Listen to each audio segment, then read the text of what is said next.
Hey everyone, welcome back. My name is Eric, and today we're going to be going over muscle, tendon, and bony recovery. Now, I originally named this in my curriculum exercise, work, and life-related injury prevention and basic recovery. We're mainly going to talk about the basic recovery first because that's in relation to the muscle and tendon and bony recovery. And we're going to go into depth onto the time it takes, the process. I've already kind of talked about the process, so I won't talk about it much. And then after I talk about recovery, I'm going to talk about exercise-related injury. So I kind of already went into overtraining, but I'm going to go into some depth on when you overdo something in terms of exercise, and then obviously work and life as well. And then I'm going to go into mental health. So the addictions that can happen when we exercise too much, having a good balance with your physical wellness, that usually equals in pretty decent mental health. But if you don't know what the balance of that is, if you don't know what the spectrum is, how are you supposed to know? So anyways, I'm going to go through that. So let's get started. So in terms of injury or exercise, injury in exercise, we have to keep in mind that, actually I'm going to have a sheet here, so you're going to see it on the side.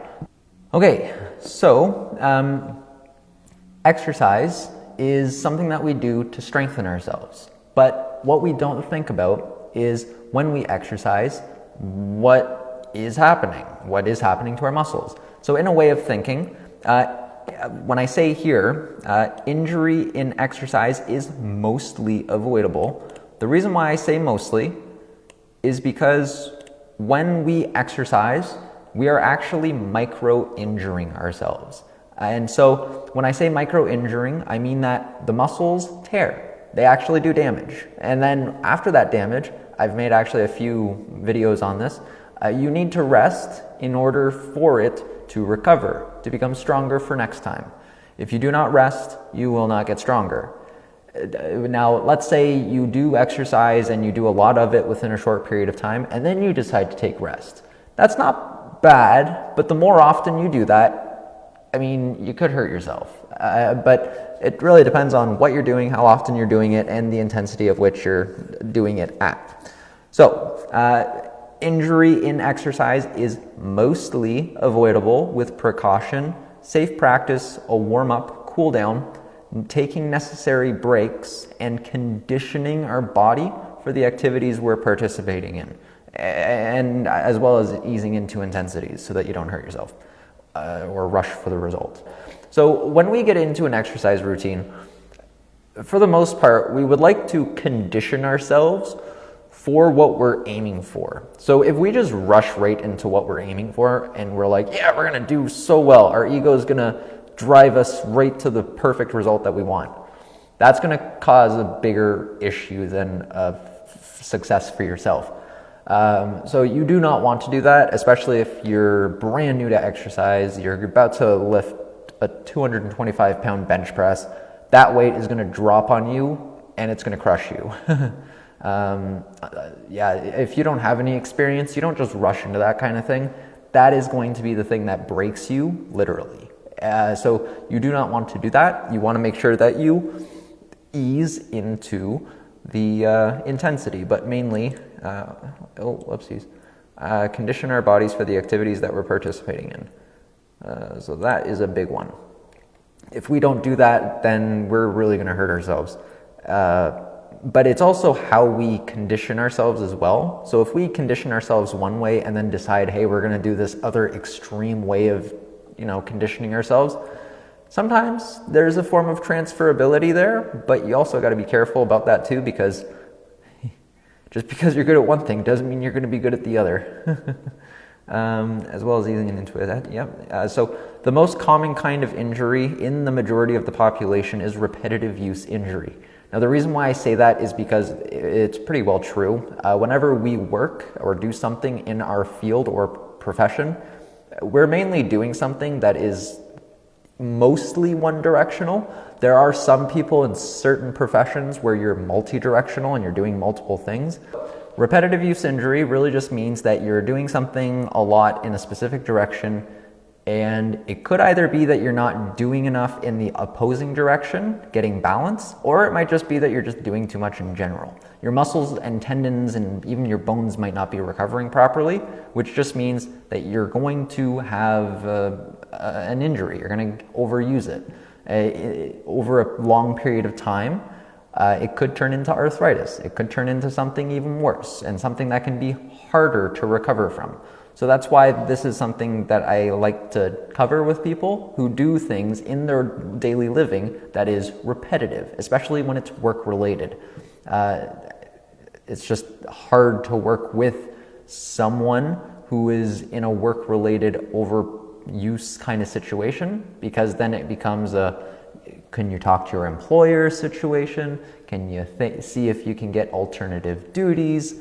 That's where it becomes a huge issue. And that's why I think we should be educating people about this in school, so that they know how to hopefully take better care of themselves for the workplace. But the other half of it can also be that the workplace is the problem. So, just saying. Which is relatively common in the workplace. And then also, if you work out in the gym and you do not know what your imbalances are, and you can potentially make it worse in the gym, that also makes it harder to just blame it on your workplace. So if you're an avid gym goer and you have a lot of functional duties in a specific direction, but then you make it worse in the gym, that can make it harder to kind of pinpoint it on the work. So yeah, that's another issue that could potentially happen. Now, if you do your balancing, that can help. But again, I said that if you just do too much in general, that can just cause a problem in itself. So when you're considering working in the gym, you have to consider that you're really planning for yourself. Unless you're a trained professional and you know how to plan for other people, you know the difference between all these imbalancing considerations and what a person should or shouldn't do, and you've listened to them and you've understood what they really need. You're really just programming for you. You shouldn't program for anyone else unless you really know how to. Even those who have good results, they oftentimes don't know how to get results for another person in their specific situation. So yeah, that's why I usually say to people, keep your opinions and your recommendations to yourself unless you know the person who you're working with. That's all I have to say on that one. So that's where programming and periodization comes in. So in terms of a person and how you would program plan for them, I'm not going to give you specifics because this is where the difference comes in. So a construction worker, a teacher, and an IT worker will have significantly different functional strength needs and require different programs as a result. So one of them is doing a lot of physical labor. They're using their arms a little bit more. They might be walking up and down ladders. They might be driving machinery. They might have to do a lot of heavy lifting. Teacher, on the other hand, not so much. Not usually anyways. Usually they're standing and sitting and sometimes walking, not often. Usually I had to encourage my teacher clients to walk more because, well, when you're busy doing things not moving or doing anything crazy heavy or whatever, yeah, you don't really want to after you're done work. And the same goes for an IT worker. So an IT worker is usually a little bit more sedentary. I don't know too many who stand more than they sit, but for those who do sit a lot, they usually have back problems, neck problems, knee problems, all sorts of problems. Teachers usually have varicose vein, ankle problems, the same as similar to as nurses. You want to just keep in mind that these people need different routines for what they're doing. They need different recommendations. Yeah, so getting into the exercise-related recovery bit. So this is where I'm actually going to refer to some of my previous shorts. I made shorts of them just to make it easier for people to see, but this is also something that I think might help you to understand a bit more in terms of the recovery process. So first I'll say that musculoskeletal recovery takes approximately 3 to 5 days as a result of micro tearing. So like I said, exercise damages your muscles. This is a process that is necessary to make your muscles bigger and stronger. You'll actually recruit more muscle fibers and be stronger as a result, but you have to give yourself time to recover. So this is after a moderate to intense exercise. DOMS is usually that thing that would prevent you from doing an exercise afterwards. So of the moment of you exercising, when you exercise and you're lifting, you usually feel fatigue in your muscles afterwards. It's usually the thing that prevents you from being able to do any more. So the thing that usually burns your muscles out when you're lifting and you're trying to do as many repetitions as possible, for example, that thing that prevents you from being able to do even more, and that thing that really tires you out, lactic acid, that buildup in the muscles, when it flushes out, there's usually some of it left in the muscles. And so I like to think anyways that this is what DOMS is triggered by, is that amount of lactic acid that is stuck in the muscles. And now that lactic acid is basically saying, hey, don't do anything. And also it's probably all the tearing as well. We just have to remember that that process exists as a way of telling us to respect the process. So if we work through that pain, you're probably just going to hurt yourself. It might not happen immediately, but if you consistently keep doing it, you're going to hurt yourself. So delayed onset muscle soreness. So I say here, it takes approximately 3 to 5 days to recover. So that's yellow. It actually takes, so even though you wait 3 to 5 days, I wouldn't recommend doing the same functional exercise within 3 to 5 days. I would actually wait 5 to 7 days.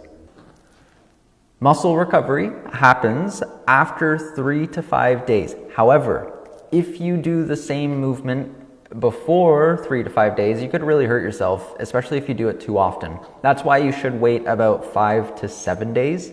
I usually recommend 7, but then when I say the specific movement, I don't mean the specific variation of the movement. So if you look through any of my exercise videos or movement videos, you're going to notice that I do the movement, the chest press or the pull-up or whatever movement, and I show you all of the variations of that specific movement. Do anything else except for the one that you did the week before. Just avoid it and maybe do less intensity, do more intensity, but do something different. You don't always have to do the same thing, and if you do decide to do the same thing, plan for it. But I recommend that you plan for the specific variation, the same specific variation, after 14 to 28 days of when you did it last. That's when I think you'll see the best progress, because when you do the same thing too often, you won't get a good result. But if you do it after a certain period of time where you've had good recovery, you've had an opportunity to do something different, either taking it easy on yourself or pushing yourself in a different way, then yeah, you're going to see better results. You just have to stay consistent but moderate, and have discipline to understand what you might need more of. That's where the movement analysis would come in. So I'm going to show the first video here. Light intensity work. If you're working at a light intensity, then that means you may be able to do a little bit more in your annual plan. So that's not always a bad thing, but you're not always just going to do things light, right? So that's why I did it like this. So when it comes to a light intensity, you can definitely do more. You just want to make sure that you have a plan still. But for those who don't have a plan or don't know how to make one, you got to figure it out. The sooner you know, the better, because without a plan, you're just going to hurt yourself. And so that's why I recommend in a light intensity, you do 168 days. But where I got that number, so 3.5 represents the number of days. And so if you look back at my work-life related injury document here, you're going to notice that I say, where does it say? Muscle recovery takes approximately 3 to 5 days. So what I did, because we're talking about a beginner here, I'm mainly referring to beginner's reference, I would say about 3.5. That is the highest that I would go in terms of a beginner, because you're not going to want to exercise too much as a beginner. We're still trying to figure you out. If you're a young person, you could definitely get away with more, but that's just because your body doesn't have much experience yet. You do not have functional experience. So your muscles are still fresh, they're still new, and they can still be beat up depending on what you're going to do. But when I come to this number, 3.5, it is mainly because you shouldn't really be exercising more than that. And if you do, I mean, it might not affect you immediately. Maybe it will. That's kind of the reason why, though, it's lower than someone who might be intermediate. So that's why I set it at 3.5, because we're just really being safe with the beginner. Times per week times 52 weeks. So I don't actually do 52 weeks. In fact, I subtract 4 to 8 weeks. Now in this calculation, I only do 4, because that is one break per every quarter of your annual plan. So that comes to 168 days. That's for a light intensity, but that's only if you're doing a light intensity all the time. If you're doing a mid intensity or a moderate intensity, we're going to talk about that in a second. But first, I'm going to talk about ligament and tendon recovery. So the muscles have a richer blood supply than tendons and ligaments. They don't have that rich of a blood supply.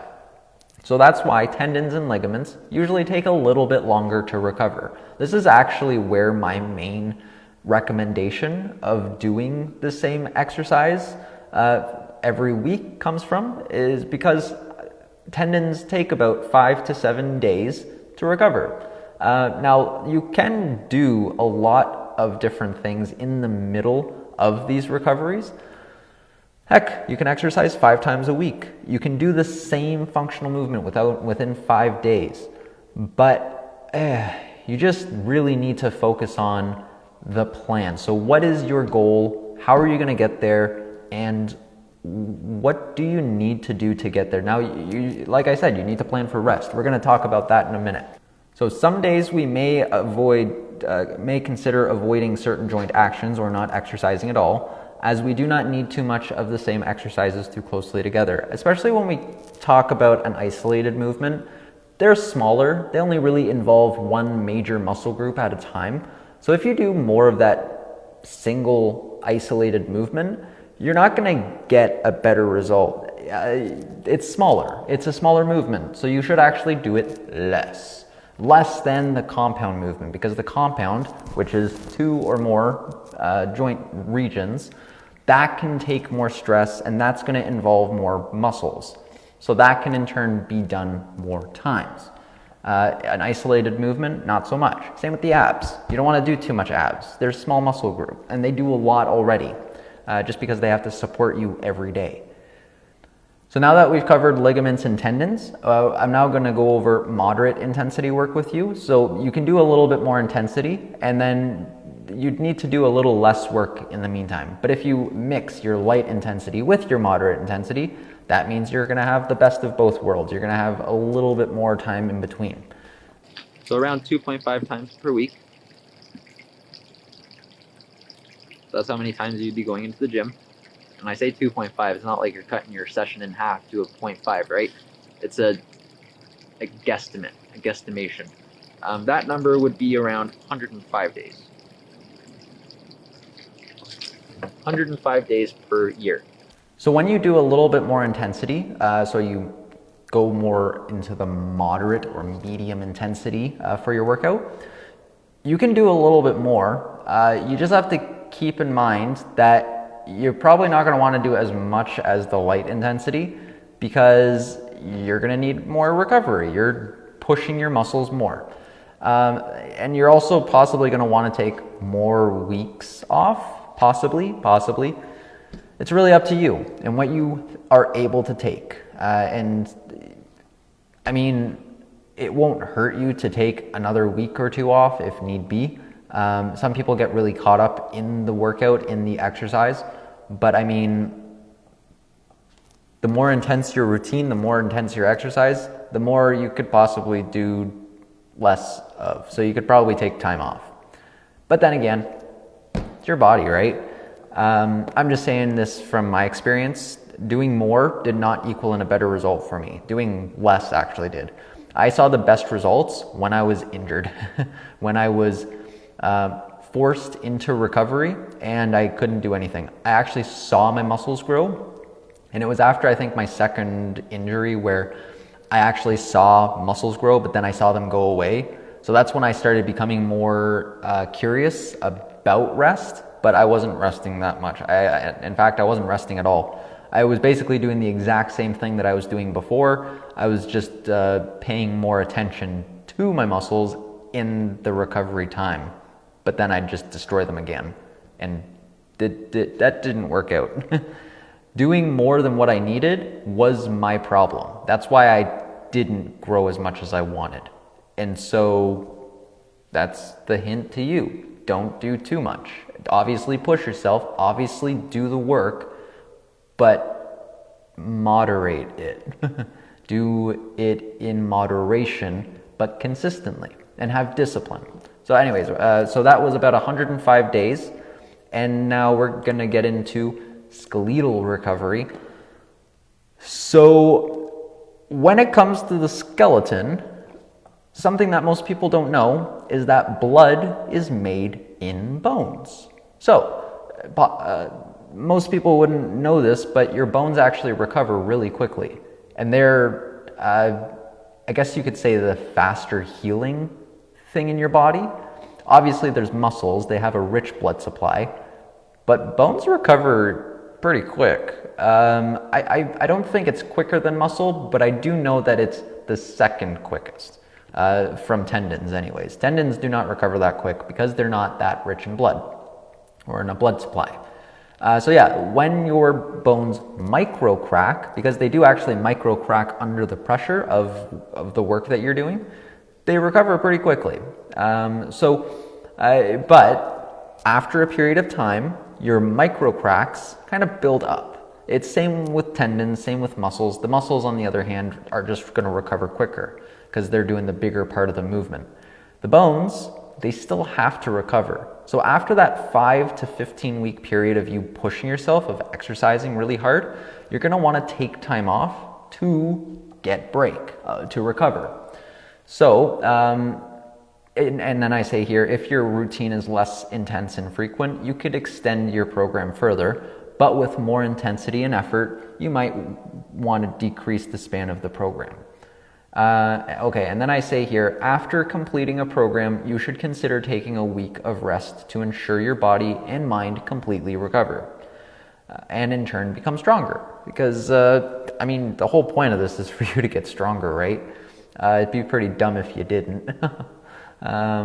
So yeah, just keep in mind, rest is that consideration. Now, before we go into rest, we're going to go into high intensity work. Now, I actually kind of screwed this one up in both my program and in the video that I set it in. It wasn't a big screw up, but I'm going to point it out here. And that number would come to around 20 days to 51 days. Now, again, this is just a calculation I came up with. And as a beginner, you won't have very many heavy days. Even as a beginner, or as an intermediate to advanced, you wouldn't have many heavy days anyways, because your goal is usually to reach a certain threshold and then be happy with your result, hopefully. So, when you are lifting heavy, you are lifting at your near max to maximum capacity. That really stresses out your muscles, and that gives you almost a requirement to take break. And when you do high intensity a lot, like let's say that's all you do, you're going to want to take more break, And so in the main calculation that I did in my program, I actually said something dumb. I said minus 10 to 18 weeks. I don't think you need to take 18 weeks off in your year when doing high intensity work. I don't know why I said that. I think I might have just said it when I wrote it at the time where I was a little bit more anxious. And I was like, you need to take as much break as possible. No. I think 10 to 12 is a nice number because if you were to take a week break every month after pushing yourself super hard, 100%, or like that build up to 100%, and then you take a break, I think that's reasonable. I think taking a break every month to recover from that, especially if you're like a power lifter or something, that is reasonable. I've heard of programs like that, and they work really well for the person. You just got to be really careful that you don't push yourself too far. So I would actually say that the number is actually closer to 20 to 63 days. So I just did the math wrong here. So anyways, yeah, high intensity work is very important. However, we're going to watch this next video. And as a beginner, you won't have very many heavy days. Even as a beginner or as an intermediate to advanced, you wouldn't have many heavy days anyways, because your goal is usually to reach a certain threshold and then be happy with your result, hopefully. You shouldn't just keep thinking, all right, I'm going to keep going up and get a better result. That doesn't always equal in a better result. You usually got to take your break and then go back into it, maybe do something different, change up what you're doing. And then you're going to notice a good result. So you have to actually change up what you do. You can't just lift heavy all the time. If you do the same repetitive stuff over and over and over again, you're just tearing at yourself. That injury that I talked about at the beginning, when you micro tear your muscles and you keep micro tearing your muscles and you keep micro tearing your muscles and you keep micro tearing your muscles, especially in the same way, that is not going to work. Your muscles are not going to care that you're constantly doing it. Your muscles require a form of respect in terms of stimulus, and so and doing different things. So that muscle confusion concept that you might have heard of before, it exists. It just exists in a different way. So your muscles want a fluidity, a balance of different things. But then come back to it, try it again after a longer period of time. I gave you the number here, 14 to 28 days. If you give yourself a little bit more time, you're going to notice a bigger result. That's what we're aiming for. We want a better, bigger result. All right, on to part 2. So exercise-related injury. So we've already talked about the micro tearing of the exercise that we are doing and that we want to get a good result from. But let's say we are exercising too much and we've got the micro tearing, but now we got more than the micro tearing. Now we've got an injury. Now we have problems like pain. We have injuries. We have issues. We have bruising. So overtraining, usually that can result in tendinitis, which is the inflammation of the tendon. You have tendinosis, which is the tearing of the tendon. That's not usually good. Usually you could have minor tendinosis or major tendinosis, I guess. Usually when it's torn though, that means the rotator cuff isn't going to want to lift overhead. You're not going to be able to. It would hurt a lot, or maybe the function is just gone completely. That's not good. It just means you overdid it to that degree and didn't allow your muscles to recover. Muscle tear or joint inflammation. So the muscle can actually tear at in the middle of the muscle. It really just takes a special kind of stimulus for that to happen. So I know with tendons it is over a period of time, but with muscles it might be within a shorter period of time. Like if you're just pushing yourself way too much within a short period of time. I can't remember though, but I know that muscles can tear. And then, so that's time-based. Impact-related injury. So this happens when you fall or you bang your elbow or something, but then you push yourself, you go into it. That could actually make the inflammation significantly worse and cause swelling. It can cause a serious pain response. It can make you have to take more time off. And so that's why when we fall or cause impact or cause some kind of injury, just take time off. It's best just to take time off. Muscular pull and strain, tightness, muscle tension, stress, weakness, and imbalance. So when we have a pull or a strain, it really just means we probably have a muscle imbalance of some sort. It could either be of flexibility, or it could actually be of the strength of the muscle and the way that it's pulling on the joint and the opposing muscle. So that's usually what causes the strain. The stronger muscle pulls and the weaker muscle it strains. So the best way to avoid that is to movement analysis. I don't know what else to say for that one. The only way that you can really figure out how the strain or the pull came in the first place, I mean, when it strains, it's pretty much telling you which muscle is the problem already. It's the opposing muscle. It's going to be the opposite one, usually. But if it's in the neck, could be the chest, could be the back. If it's the abs, it could be the lower back, could be the sides. Yeah, or it could just be the fact that you're sitting too much. Or maybe you're just doing too much sit-ups and your abs, or actually no, that would be the other way. Okay, yeah, but anyways, muscular pulls and strains mainly just happen due to muscle imbalances.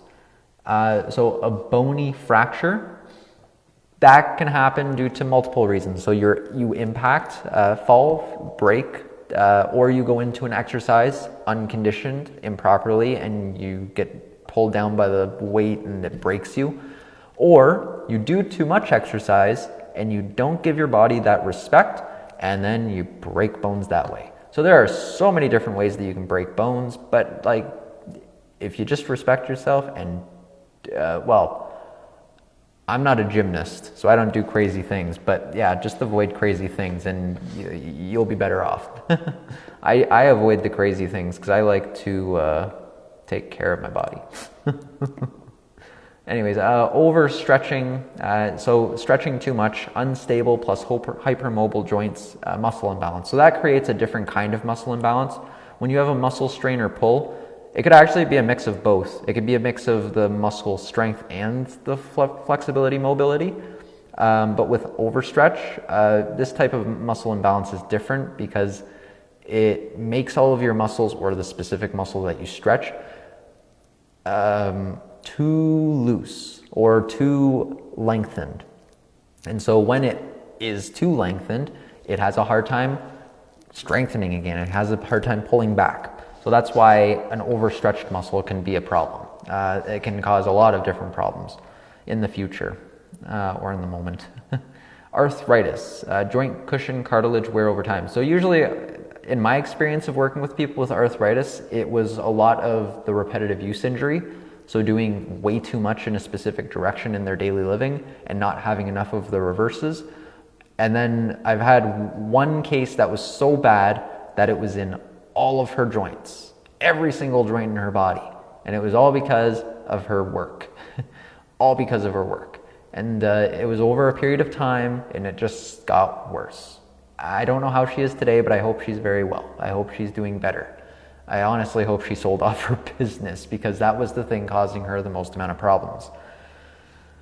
That can usually, arthritis is basically just the wearing of the cushion, and that's usually just caused by too much of the pulling, of stress, of muscle stress. Cardiovascular strain, stress, weakness, that could just be caused by stress in general, myocardial infarction or a heart attack. That diet, exercise, and focusing on your mental health. There's not many things that I can give you for that one. Oh, and taking care of your body, your heart, cardiovascular exercise. High and low blood pressure, those are things that can be controlled through diet and exercise as well. But just keep in mind, stress also plays a factor in that. That's something that is a mental health consideration.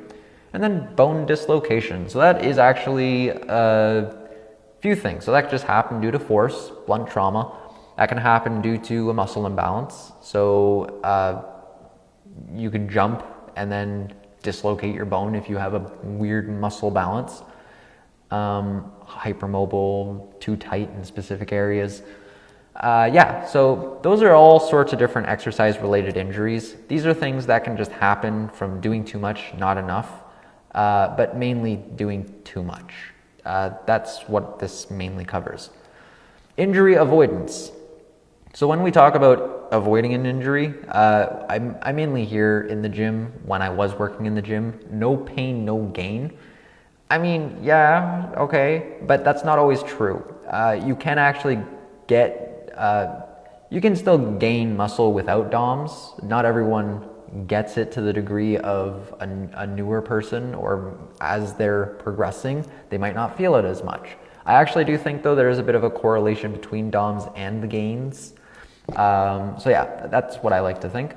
But pain can either be a good thing or a bad thing, depending on the type of pain you are actually experiencing. So below are types of pains we oftentimes see. DOMs is one we just covered. That is the pretty much only good pain that I can think of. If you can think of any other good pain, though, let me know. I don't know about any other good pains. So bad pain can include muscular and joint tightness and immobility. So when I say that, I really just mean that the muscle becomes stronger, but it's pulling in a specific direction. You might not be getting the right balance that you need. You might not be stretching at all. And that just pulls on you, pulls on you, pulls on you. And it can actually start to possibly cause arthritic symptoms. This becomes a bigger problem as you ignore it more. So that's why you want to try and take care of it as soon as possible. Otherwise, it can lead to different things, such as tender muscle aches and pains. So that can actually lead to muscle pulls and imbalances. We don't want that, but at the same time, it can happen. It can happen, and it only gets worse the more you ignore it and you don't try and figure out how to balance you out. Sharp muscle aches and pains, same thing. This can actually then turn more into tendinosis, or go from tendinitis to tendinosis. It can turn into different things, though. It can turn into arthritis. It can turn into slips, disc slips, which can be even worse. Usually I would require that you go see your medical professional for this type of thing. For tendon and muscle aches, I don't usually recommend, but for sharp, I do, absolutely. Pinch feeling, you might want to see your medical professional for that too, just because you could have a pinched muscle. You might have a pinched nerve. You might have something going on. But hell, it might just be the fact that you're tight and you have an impinging muscle. So that might be something, but yeah, I would give you the basics, but also recommend that you go see your doctor. And then radiating traveling pain, kind of like sciatica, something like that. It could be because you're tight, immobile, but at the same time, it could be something else. So again, I'd recommend to a medical professional, and if they say that you just need to stretch. But then remember to do the work, the exercise, the movements that you might need to do in reverse to what you currently do. So, work-life injury avoidance. So I'm just going to read this because it's a good thing to say. Injuries can happen from doing something too much or not doing enough of a good and or pretty much anything thing. Like with exercise, too much or not enough is an example of a good thing being a bad thing. And this can essentially be applied to any part of our life, which would absolutely include most aspects of our professional and personal lives. We can look at and consider the wellness wheel when making any considerations when we think about any work-life balances.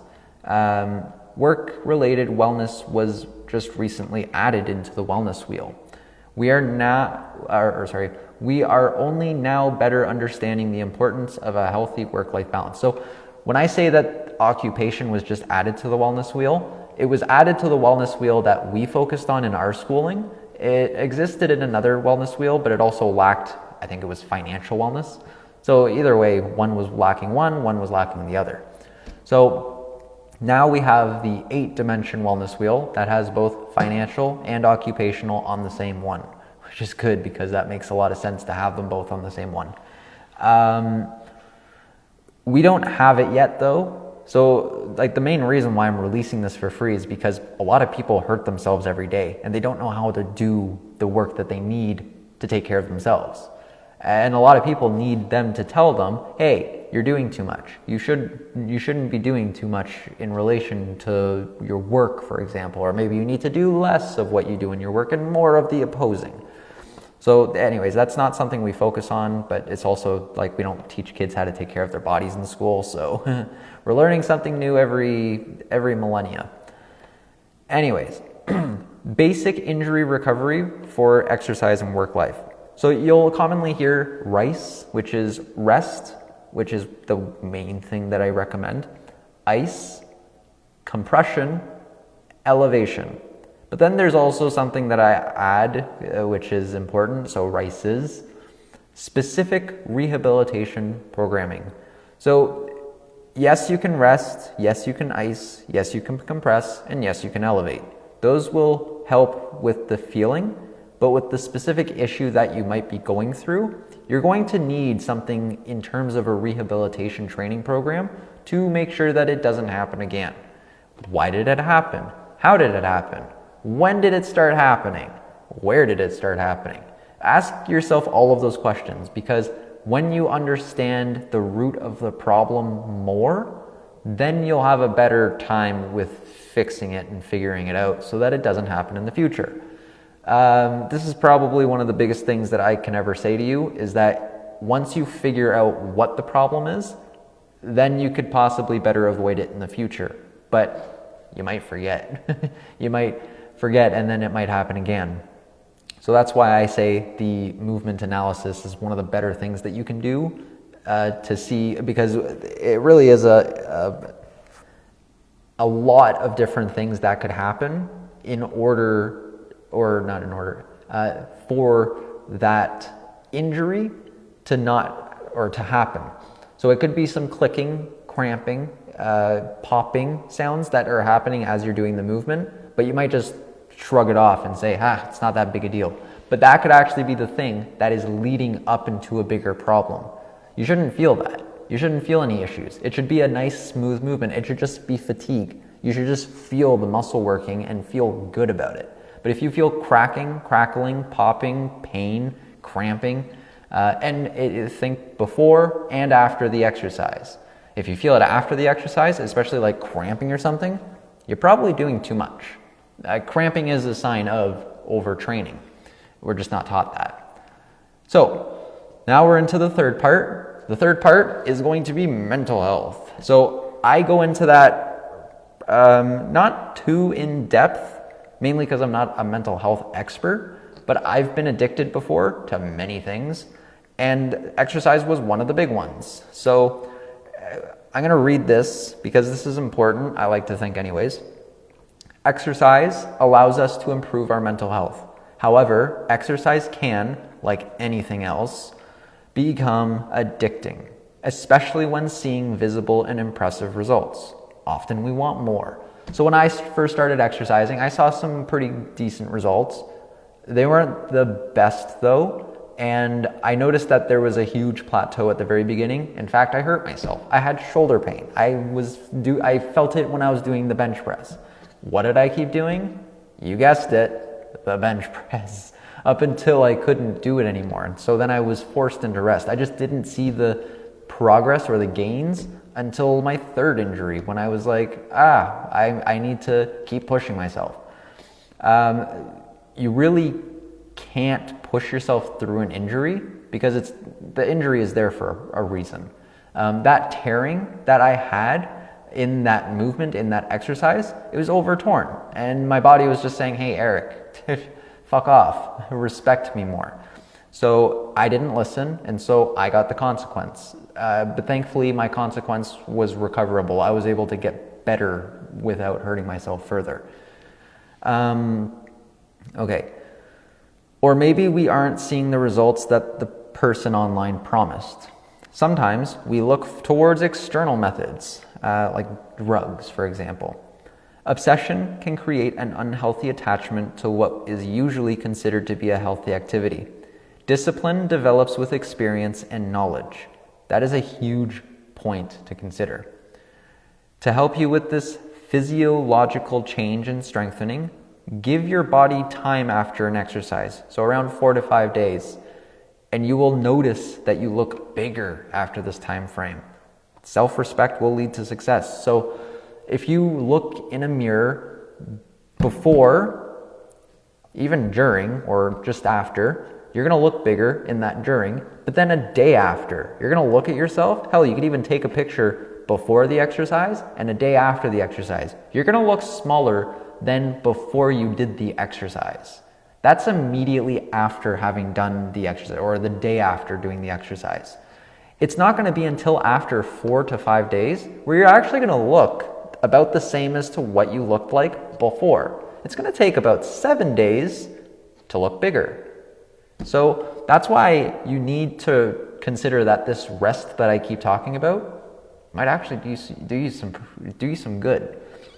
So what I'm going to get into now is first I'm going to get into this video, maintenance and rehab work. You got to take it easy on yourself. So you might even be doing light, but at this number, or even I don't usually like saying this number, but like if you have a condition that doesn't allow you to do too much, then at first anyways, then that would be the number you might want to start with, especially if you have an injury or something. You got to start light. You got to start very light.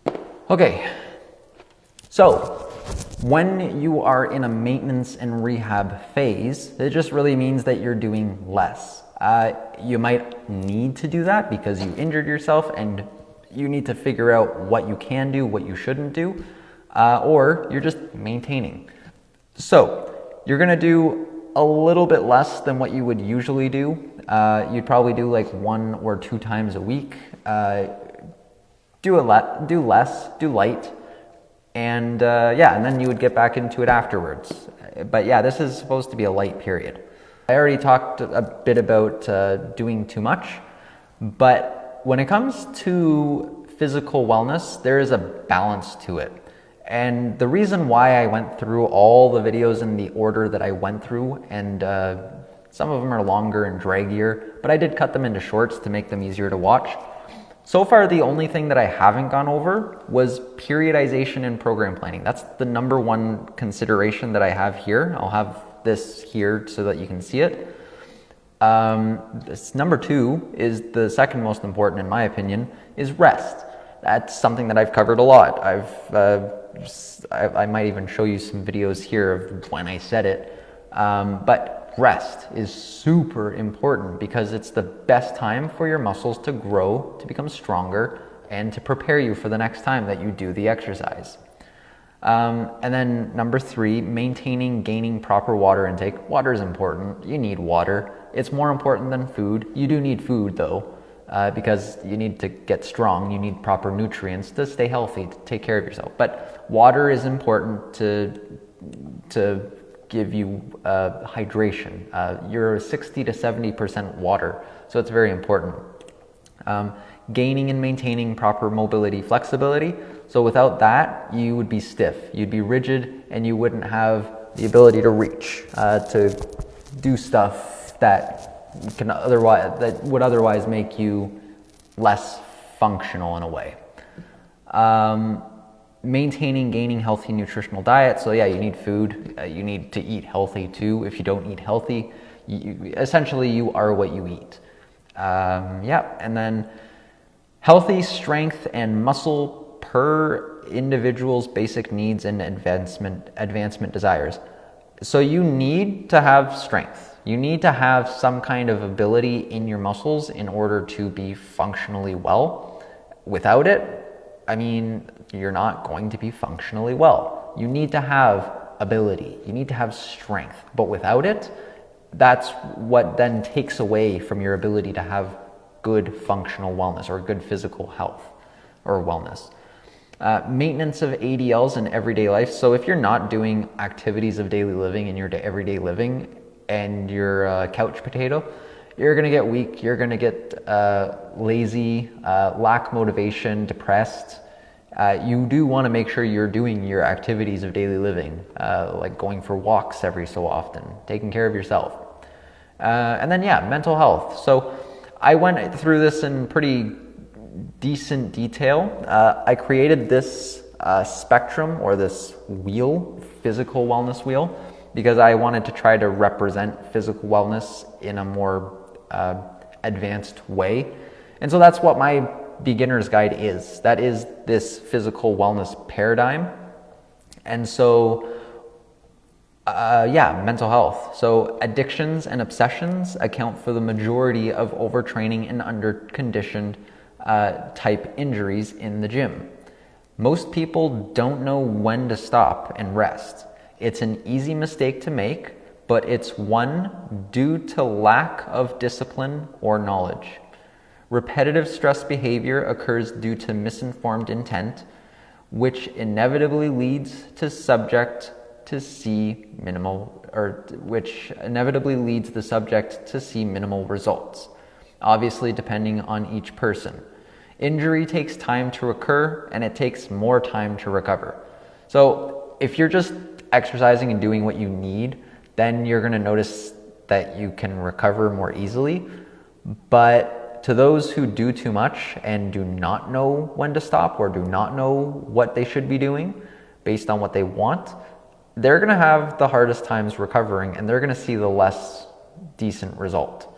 They might actually even be strong. They're just not giving their body the respect that it needs or the difference in training to be able to actually grow, develop, and react properly to the stimulus that they so desire.